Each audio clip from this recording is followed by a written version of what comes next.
오늘도 찬양으로 하나님께 나갑니다.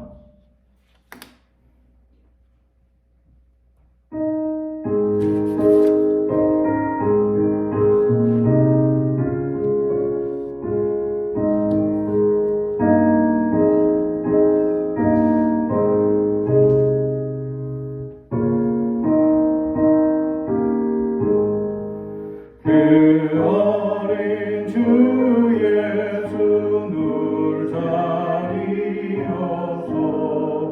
그 귀하신 몸이 구유에 있네. 저 하늘의 별들 반짝이는데 그 어린 주 예수 권리의 자네. 저 육축 소리에 아기창 깨나 그 순하신 예수 오시지 않네. 귀하신 아유를 나 사랑하니 새날이 밝도록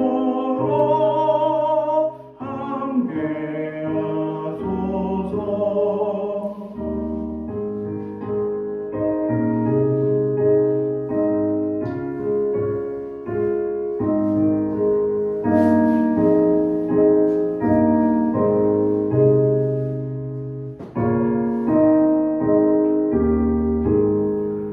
주 예수 내 곁에 가까이 계셔. 그 한없는 사랑 늘 베푸시고 온 세상 악인을 다 품어주사 주 품 안에 안겨 살게 하소서.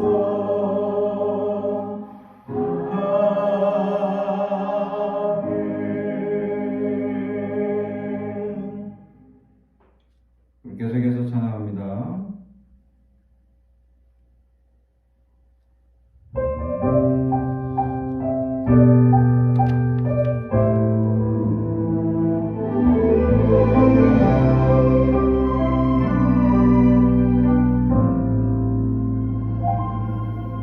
내가 누려왔던 모든 것들이 내가 지나왔던 모든 시간이 내가 걸어왔던 모든 순간이 당연한 것 아니라 은혜였어. 아침 해가 뜨고 저녁에 노을 봄의 꽃향기와 가을의 열매 변하는 계절의 모든 순간이 당연한 것 아니라 은혜였어. 모든 것이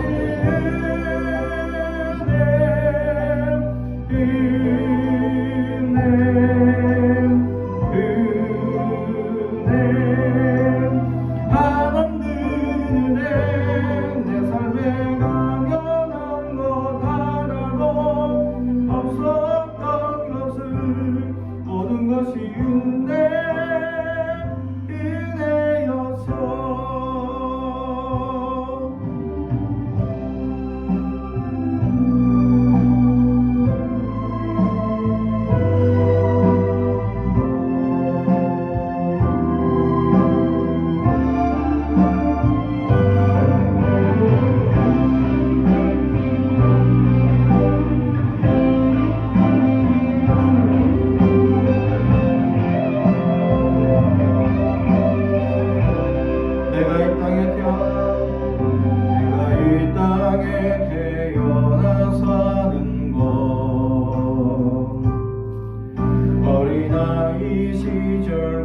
지금까지 숨을 쉬며 살며 꿈을 꾸는 삶 당연한 것 아니라 은혜였어. 내가 아침에 너로 살며 오늘을 찾아가고 예배하는 삶 복음을 전할 수 있는 축복이 당연한 것 아니라 은혜였어. 모든 것이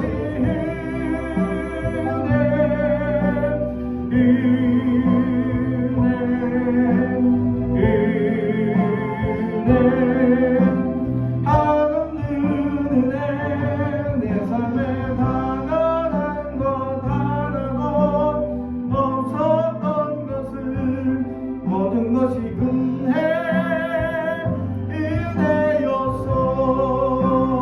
모든 것이 은혜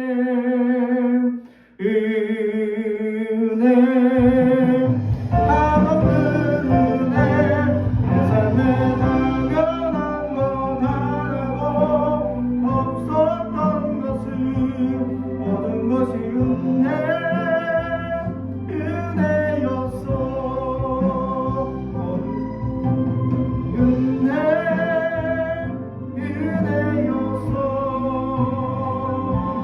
모든 것이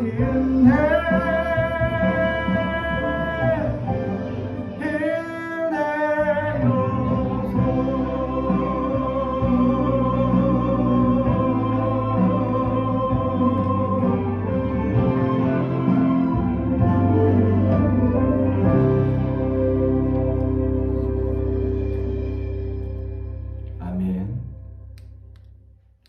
오늘 우리에게 주시는 하나님의 말씀은 누가복음 1장 39절에서 45절의 말씀입니다. 누가복음 1장 39절에서 45절의 말씀. 제가 하나님의 말씀을 봉독하겠습니다. 하나님의 말씀을 경청해 주시기 바랍니다.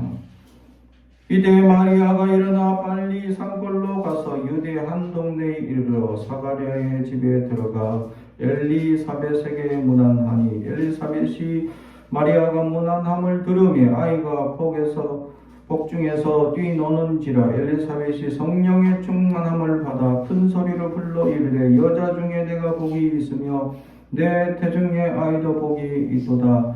내 주위에 어머니가 내게 나오니 이 어찌된 일인가. 보라, 내 문안하는 소리가 내 귀에 들릴 때 아이가 내 복중에서 기쁨으로 뛰노라도다.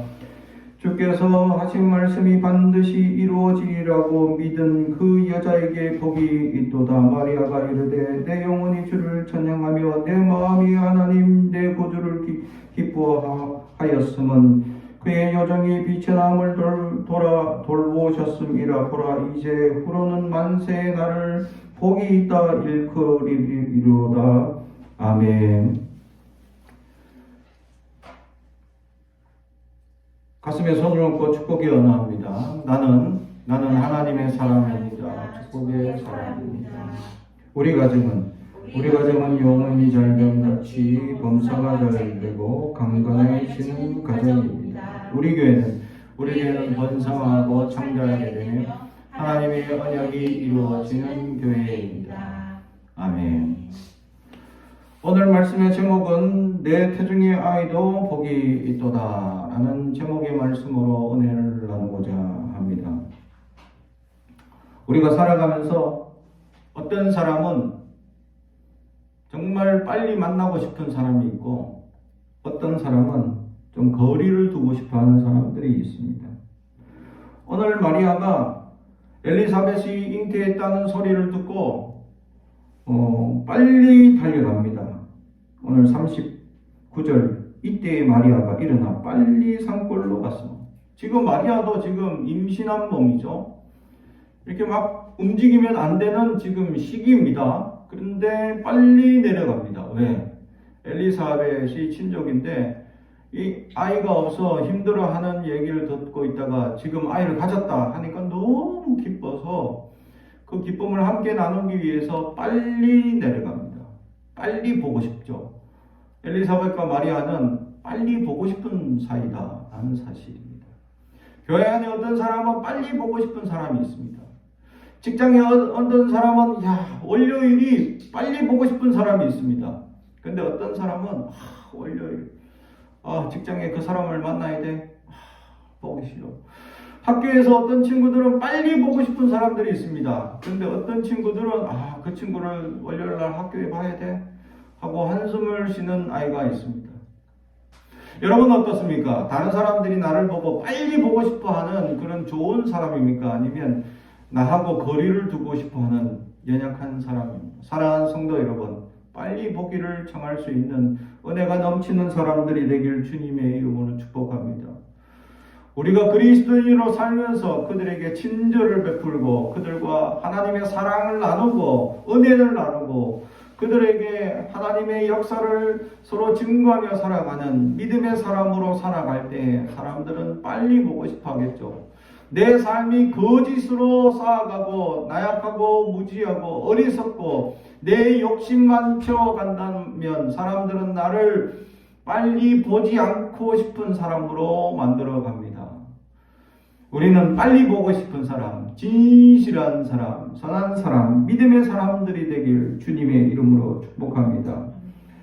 그런데 오늘 말씀해 보니까 이 복중의 아이를 만나자마자 마리아가 소리를 내자마자 이 엘리사벳 뱃속에 있는 세례 요한, 이제 앞으로 세례 요한이라 일컬음을 받을 그 아이가 복중에서 막 뛰놉니다. 우리 아이들이 임신했을 때 내가 우리 아이들 이름을 불러봅니다. 첫째 아이 현기야 이렇게 뱃속에서 뭔가 기익씩 움직입니다. 셋째도 잘 움직였는데 둘째는 그렇게 많이 움직인 것 같은 느낌이 안 들기도 합니다. 저는 아빠의 목소리를 친절하게 받아들이지 않았던가?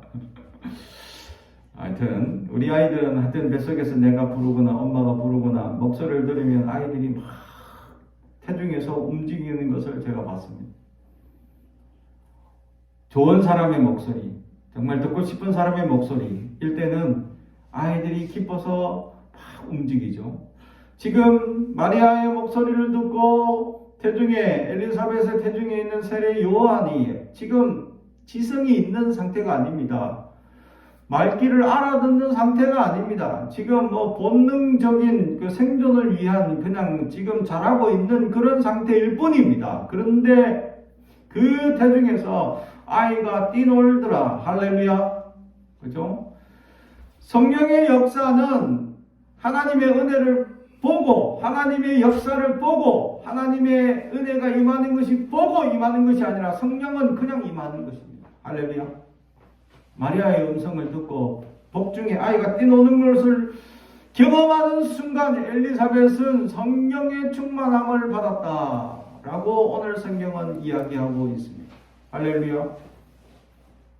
성령의 충만한 역사, 다시 말해서 하나님의 역사가 언제 이루어집니까? 우리가 하나님의 역사가 언제 이루어질 것이다 지각하고 하나님의 역사가 곧 이루어지니까 내가 준비하고 겸비해야지 하고 뭔가 깨닫고 할 때 하나님의 역사하시는 게 아닙니다. 하나님은 당신 마음대로 움직이시죠. 당신의 주관적인 역사시다. 근데 그 주관적인 역사를 내가 온몸으로 느끼는 사람, 그것이 성령의 충만함으로 우리가 깨닫게 된다라는 사실입니다.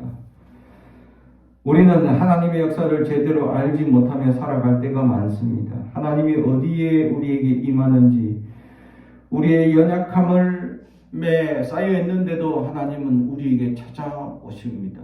우리가 비천함이든지, 우리가 연약함이든지, 우리가 무지함에 상관없이 주님은 찾아오시고 역사하십니다. 우리가 지적 수준이 있어서 하나님을 충분히 깨닫고 인지하고 하나님의 역사가 언제 이루어질 것이다 예지하는 수준까지 이르지 않더라도 하나님은 오십니다. 그리고 우리 안에서 역사하십니다. 나를 붙들어 주시죠. 내 생각과 내 의지와 상관없이 주님은 역사하십니다. 그리고 그래서 지금까지 주님은 이끌어 주셨고 함께해 주셨습니다. 하나님의 위대한 역사는 내가 생각하고 내가 준비하고 내가 겸비했을 때 역사하시느냐 그렇지 않다라는 것이죠. 하나님은 당신의 주관의 뜻을 따라서 역사하시고 주관하시더라라는 사실이고 그 주관과 역사 속에는 내가 겸비하고 준비되어 있는 상태에서 찾아오시냐 전혀 그렇지 않더라라는 것이죠. 세례 요한 벽중에 있었고 지적 수준이 있거나 뭔가 깨달음이 있거나 은혜를 받았거나 어떤 역사가 있는 것이 아닙니다. 오직 그 태중에서는 본능에서만 충실한 아이였을 뿐입니다. 그러나 목소리를 듣는 순간 하나님의 놀라운 역사가 임재하게 된다. 할렐루야. 하나님의 역사는 내가 하나님의 역사가 임할 것이다 깨닫고 순응하고 언젠간 임할 것이지 하고 예지하는 것으로 임하는 것이 아닙니다. 하나님은 주관적이시고 하나님의 역사는 당신의 유일한 권리이시기 때문입니다. 오직 주님께서 역사하시고 주관하시는 역사, 중요한 것은 뭐냐? 하나님이 다 역사하시고 주관적인 역사 속에서 세상과 우리의 삶 속에 항상 역사하고 있는데 이걸 깨닫느냐 알지 못하느냐의 차이죠. 하나님의 거룩한 세계에 운영하시는 역사, 하나님 왜 코로나를 주셨고 지금 왜 세계 속에 전쟁이 일어나고 분열이 일어나고 왜 기근과 또 환경 오염을 통해서 왜 이러한 역사들이 일어나고 있느냐? 하나님의 역사를 보느냐 깨닫느냐 그렇지 못하느냐의 차이일 뿐입니다.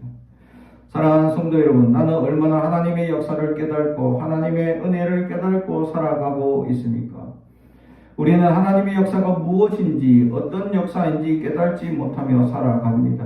그럼에도 불구하고 하나님은 역사하십니다. 하나님은 우리를 주관하십니다. 내가 무지하고 나약함에도 불구하고 찾아오시고 말씀하십니다. 그러나 그것을 깨닫는 순간 성령의 충만한 역사가 임하게 될 줄로 믿습니다. 할렐루야. 하나님의 역사임을 깨닫는 순간 마리아가 이 소리를 지르고 축가의 메시지를 전하는 순간 복중에 아이가 뛰놀 때 이건 하나님의 역사임을 깨닫고 엘리사벳은 성령의 충만한 역사가 임재하게 된다라는 사실. 이건 하나님의 역사임을 깨닫는 순간 하나님의 역사가 성령으로 말미암아 우리를 주관하신다라는 사실입니다. 사랑하는 성도 여러분, 하나님의 역사를 바라보고 하나님의 역사가 어디에 있는지 우리가 깨닫고 나아갈 수 있는 믿음의 사람들이 되길 주님의 이름을 축복합니다. 지금도 하나님은 역사하시고 주관하시고 세계 속에 또 우리의 삶 속에 이미 계획하시고 여러 역사들을 통하여 깨닫기를 원하며 하나님은 인도하시고 함께해 주고 있습니다. 우리에게 긍정적인 역사만 있는 것은 아닙니다. 세례 요한이 단도되어 죽은 역사, 여자 중에 복된 여자이고 가장 위대한 선지자 중에 하나였다라고 예수님이 칭찬한 그 사람은 단도되어 죽었습니다. 단도되어 죽는 게 우리가 사람이 생각하는 비참한 삶의 결말이라고 여기면 그는 비참한 삶의 결말일 뿐입니다. 그러나 거룩적인 하나님의 역사적인 눈으로 봤을 때에 하나님이 역사하시고 함께 하시는 위대한 역사의 시작점이다 라고 바라보는 눈을 가졌을 때 그것은 하나님의 위대한 역사, 순교의 역사로 바라보게 된다라는 사실입니다.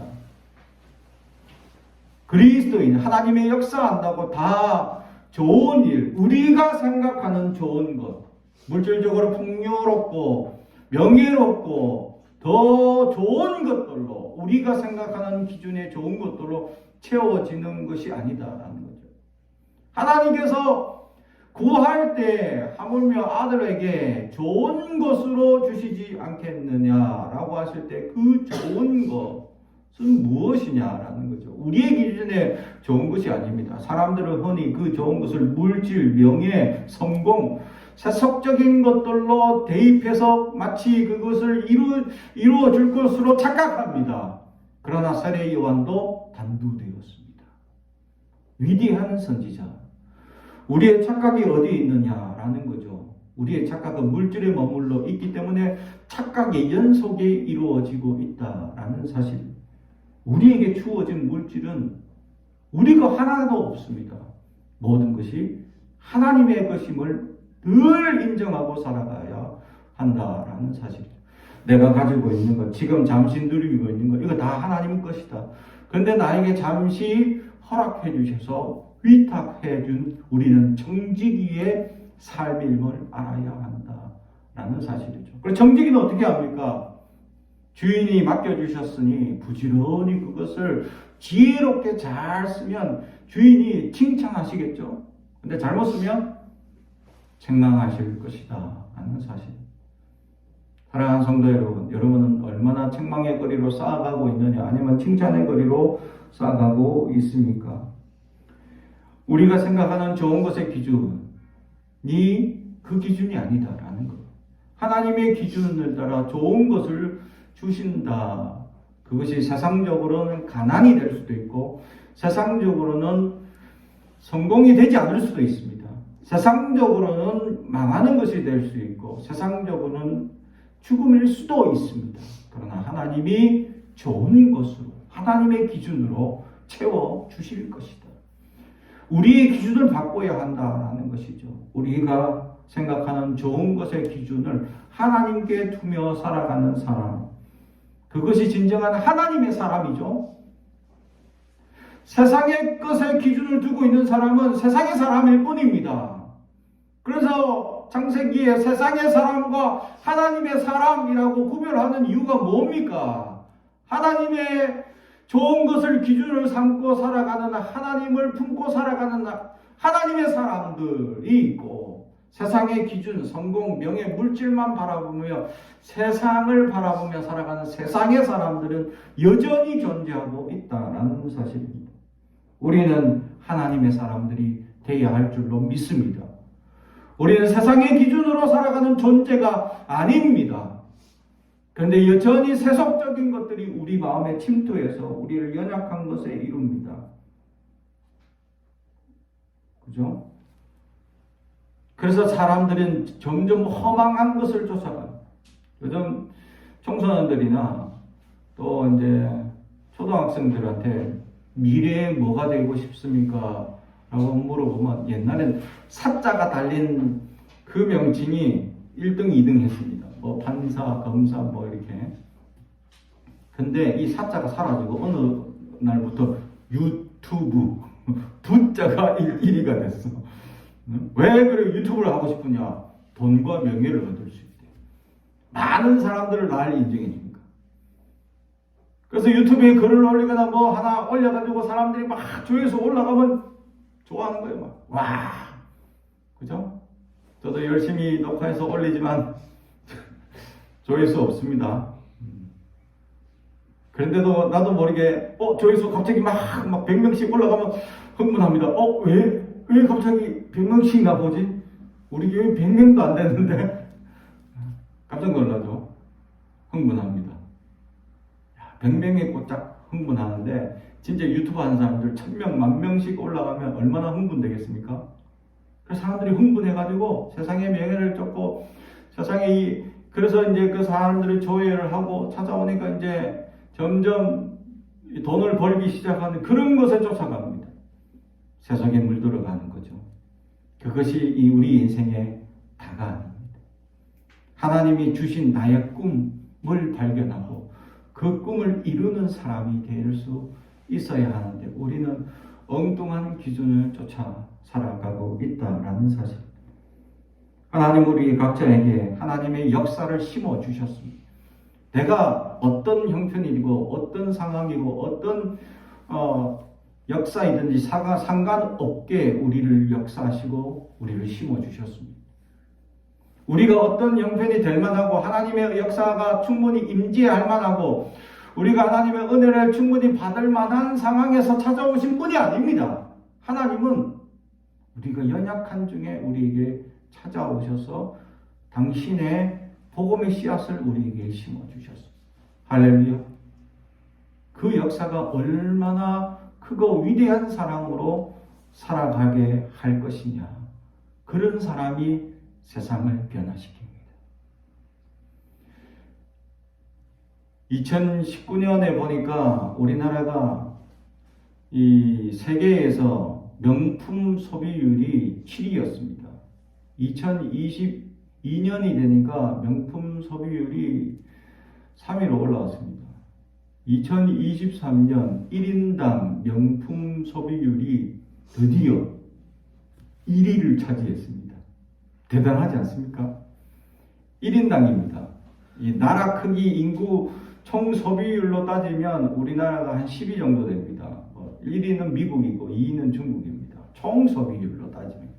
근데 인구 숫자가 거기는 몇 억씩 되니까 당연하겠죠. 중국은 10억이 됐는데. 근데 우리는 5천만 원이니까. 그래서 이 1인당으로 그걸 나누니까 우리나라가 명품 소비율이 드디어 1위를 탈의했습니다. 다른 말로 하면 사람들이 명품에 많이 쫓아가더라 라는 사실이죠. 왜 이렇게 사람들이 명품에 쫓아갑니까? 질이 좋아서? 그 명품이 아닌 것들은 그러면 질이 떨어집니까? 전혀 그렇지 않습니다. 충분히 명품 못지 않는 질들이 있는 제품들이 많이 있습니다. 사람들은 고가의 물건을 살 수 있는 능력을 갖췄다라고 여깁니다. 그것을 소유하고 살 수 있는 사람으로 보이기 위한 심리가 깔려있기 때문입니다. 나 명품 소유했습니다 하고 자랑하고자 하는 마음이 크다라는 것이죠. 이렇게 보이는 그대로 그 사람이 존재한다면 문제가 없습니다. 내가 명품 가지고 있는 그대로 그 사람이 그대로 보이는 그대로 살면 문제가 없습니다. 하지만 그렇지 않은 게 문제다라는 것이죠. 전 세계 여러 나라 중에 명품 판매율 비율이 아무리 높아져도 그 물질에 상응하는 정도로 높이 평가받는 정신과 문화를 소유하고 있느냐라고 얘기할 때 아니다라는 것입니다. 결국 그것을 소유할 수 있을 정도의 사람이냐 아니면 그것을 보이기 원하느냐라는 문제는 물질을 어떤 마음으로 소유하고 소비하고 있느냐에 따라 결정되고 있다라는 사실. 뚜렷한 목적과 이유가 있다면 그리고 그 목적과 이유가 가치가 있는 것이라면 그 사람은 그 생각만큼 가치가 있는 사람입니다. 내가 가치 있는 사람을 만들어가느냐 아니면 명품을 휘둘러서 나 이렇게 명품 많은 사람이다 가치 있는 사람이다 라고 보여주고 있느냐. 명품 하나도 없어도 정말 나는 높은 수준의 가치가 있는 사람으로 꿈을 꾸며 살아가는 사람이냐 아니면 나는 가치는 생각은 아무것도 없는데 그냥 명품의 가치만 자꾸 비싼 것만 휘둘러서 나는 고급적인 사람이다. 너희들과 다르다. 라고 한다면 이런 사람들은 갑질하는 사람이 쉽게 됩니다. 내 스스로의 가치를 높이고 내 스스로의 생각의 깊이를 넓히고 내 스스로 가지고 있는 인격을 다른 이들에게 공유할 수 있는 깊은 인격을 가져야 하는데 그런 내면의 세계를 높은 가치를 가지는 것보다 내 껍데기에 비싼 가치를 휘두르는 것에 목적인 사람들이 너무 많다라는 사실이죠. 다른 말로 이것을 표현한다면 우리는 OECD 국가에서 이제 어깨를 나란히 하는 나라가 됐다. 다른 말로 하면 우리는 선진국이 되었습니다. 그러나 우리는 생각이나 마음에 여전히 선진국의 마음의 시각이나 생각으로 다가가고 있느냐라고 한다면 아직 부족하다라는 것이 사실입니다. 여전히 사람들은 선진국의 사람들의 이 모습이나 행동을 따라가지 못하는 연약한 생각들이 없지 않아 있다라는 사실이죠. 유럽의 수많은 선진국 OECD 국가들이 그 선진국이라는 이유를 가지는 것을 볼 때에 그 경제 수준의 가치를 가지고 어느 이 기업이 여러 가지 이제 설문조사를 하고 조사를 해왔더니 사람들이 가지고 있는 이제 1인당 국민소득으로 그 경제가 훌륭하냐 아니냐를 가치를 따져보니 딱 나눠져 있죠. 아니더라는 겁니다. 그러면 그 사람들이 가지고 있는 노동력의 가치로 얼마나 그 나라가 가능성이 있느냐, 선진국이냐 따져보니까 그것도 등수가 다 비슷하더라는 겁니다. 그런데 OECD 국가들 또 중에서 이 노동 시간을 나눠보니까 얼마나 많이 일을 하느냐, 그리고 일을 많이 해서 가치를 많이 높여서 1인당 국민소득이 높아지는 가치가 되느냐 아니냐를 따져보니까 확연히 차이 나더라는 거예요. 근데 우리나라가 어떤 그래프를 그리냐 하니까 OECD 1인당 국민소득 출발점 딱 점을 찍어서 그 사람들의 이제 가치를 나눠보니까 좀 올라가기 시작합니다. 그런데 시간당 근로 수준을 나눠보니까 훅 떨어집니다. 이게 어느 정도 떨어지냐? 이렇게 떨어진 국가가 세계 어디에도 없었다라는 거죠. 보통은 우상향해야 된다는 겁니다. 노동 근로 시간이 확 줄어드는데도 불구하고 높은 경제적 수준을 누릴 수 있는 나라가 돼야 그것이 진정한 선진국이라고 평가한다는 겁니다. 근데 우리나라는 그 평가를 보니까 노동 시간이 다른 어떤 나라들보다 확연히 많다는 거예요. 다른 말로 하면 사람들이 노동을 많이 해서 지금 경제 수준을 이루고 있어서 다른 선진국과 어깨를 나란히 하고 있다는 거예요. 이것을 다른 말로 표현한다면 다른 사람들은 유럽 사람들은 5시간 일하고 나머지 시간 다 여유롭게 자기들 취미생활하며 나가는데 우리는 12시간을 일을 해서 그 선진국의 수준과 어깨를 맞추더라는 거예요. 이해가셨나요? 그러니까 한국 사람들은 여유가 없고 취미생활 할 시간이 없는 겁니다. 돈 벌기에 바쁘니까. 돈의 가치에 더 집중하고 있는 한국 문화에 대해서 얘기를 하고 있었습니다. 그렇습니다. 지금 우리가 선진국이라는 경제 수준에 올라가 있는 것은 지금 많은 사람들이 노동시간을 늘려서 물질적 가치를 올렸기 때문에 가능하다라는 것을 보여주고 있는 것이죠. 이런 것을 봤을 때 아직 우리나라는 여전히 선진국의 의식이나 환경에 완전히 들어서지는 못했다라는 사실을 발견하게 됩니다.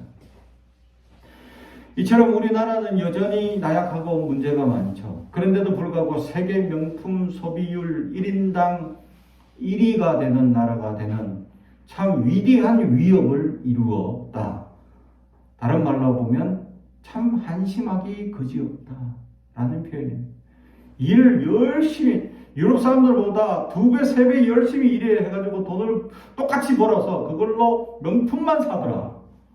내가 그들과 똑같은 수준과 생각을 맞추기 위해서 그냥 똑같은 비싼 명품 이런 것들만 휘둘러서 그들과 똑같다, 나 수준을 맞춘다 라고 의식하고 있더라. 자기의 본질의 가치를 높이거나 내 본질의 인간의 됨됨이, 인격 이런 것들의 가치를 높이는 것이 아니라 내 껍데기의 가치만 높여서 그런 사람들과 어깨가 나란해졌다라고 여기는 연약한 모습을 살아가고 있다라는 것입니다. 사랑하는 성도 여러분, 우리는 진정한 가치가 무엇인지 알아야 합니다. 근데 우리가 이렇게 나약한 모습으로 살아가는 우리에게 주님이 찾아오셨어요. 우리 안에 머무셨어요. 그래서 우리는 누구를 품고 있느냐? 예수님을 품고 있는 그리스도인들이다. 내가 누구를 품고 있느냐에 따라서 내 가치가 위대한 사람이 되느냐 아니면 연약한 세속적인 사람이 되느냐의 차이가 달라지더라라는 것입니다. 할렐루야. 내 안에 주님이 찾아오셔서 내 가치가 위대해집니다. 나는 연약하고 나는 부족한데 나는 나약한데 이런 나약한 나에게 내가 예수님을 믿습니다 하는 순간 내 안에 위대하신 예수님이 찾아오셔서 내 안에 거주함으로 말미암아 내가 예수님을 품은 자가 되고 예수를 품은 자가 위대한 가치를 가진 사람이 된다라는 사실. 할렐루야. 사랑하는 성도 여러분, 여러분은 위대한 가치를 가진 사람들입니다. 껍데기의 명품을 휘둘리지 않고 좋은 것으로 막 배불리지 않더라도 여러분은 이미 가치가 좋은 사람들. 왜냐하면 내가 가치가 좋아서가 아닙니다. 내 안에 예수가 이미 위대하신 예수님이 위대한 가치를 가지신 분이 나를 내 안에 내주하시기 때문입니다. 그분의 역사, 그분의 말씀을 순종하고 살아가겠다 결단하는 사람들은 내 가치가 점점 예수님의 가치를 닮아서 위대한 가치가 될 수 있지만 그렇지 않고 세상을 품고 살아가는 사람들은 세속적으로 연약한 사람으로 나약한 사람으로 여전히 살아갈 수밖에 없다라는 사실입니다. 그래서 나는 무엇을 품고 있습니까? 나는 어떤 것을 품고 살아가고 있느냐라는 사실입니다. 오늘 복중에 한 분은 예수님을 품고 한 분은 세례 요한을 품고 있는 그 두 분이 만나 위대한 축복을 하는 장면을 오늘 보게 됩니다. 지금 우리는 예수님을 품고 살아가고 있는지 아니면 여전히 세속적인 것에 빠져서 세계 명품 소비율 1위라는 명의를 떨치고 있는 그런 위험으로 껍데기만 갖추려 하는 나약한 모습으로 살아가고 있는지 우리는 자신을 돌아볼 수 있어야 합니다. 내 가치는 이미 주님께서 인정해 주셨습니다. 내가 예수를 믿는 순간 나는 위대한 가치가 될 존재임을 말씀해 주셨습니다. 사랑하는 성도 여러분, 주님을 품고 살아가는 저와 여러분이 되길 주님의 이름으로 축복합니다. 그래야 하나님의 위대한 가치가 내 안에서 나타나고 증거되며 내가 그 위대한 가치를 품으며 또 그 가치를 내가 내보이며 살아갈 수 있는, 그래서 예수님을 닮아 예수님의 언어와 예수님의 행동으로 살아갈 수 있는 저와 여러분이 되길 주님의 이름으로 축복합니다. 기도하겠습니다. 사랑과 은총이 가득하신 아버지 하나님 감사합니다. 사람들은 돈을 벌어 하나님께 영광을 돌리기보다 물질의 가치를, 자기의 엉뚱한 가치를 세우기 위하여 명품을 소비하며 살아가는 나약한 인간의 세속적인 물질주의에 빠져버린 연약한 것들이 우리의 생각을 좀먹고 우리 그리스도인들마저도 나약한 생각으로 빠져들게 만들고 있는 이 연약한 세상 속에 주님만 품게 하여 주옵소서. 주님만 생각하게 하시고 위대한 주님을 품어 위대한 생각을 가지고 위대한 삶을 살아갈 수 있는 하나님의 사람들 되게 하옵소서. 감사드리며 예수님의 이름으로 기도하옵나이다. 아멘.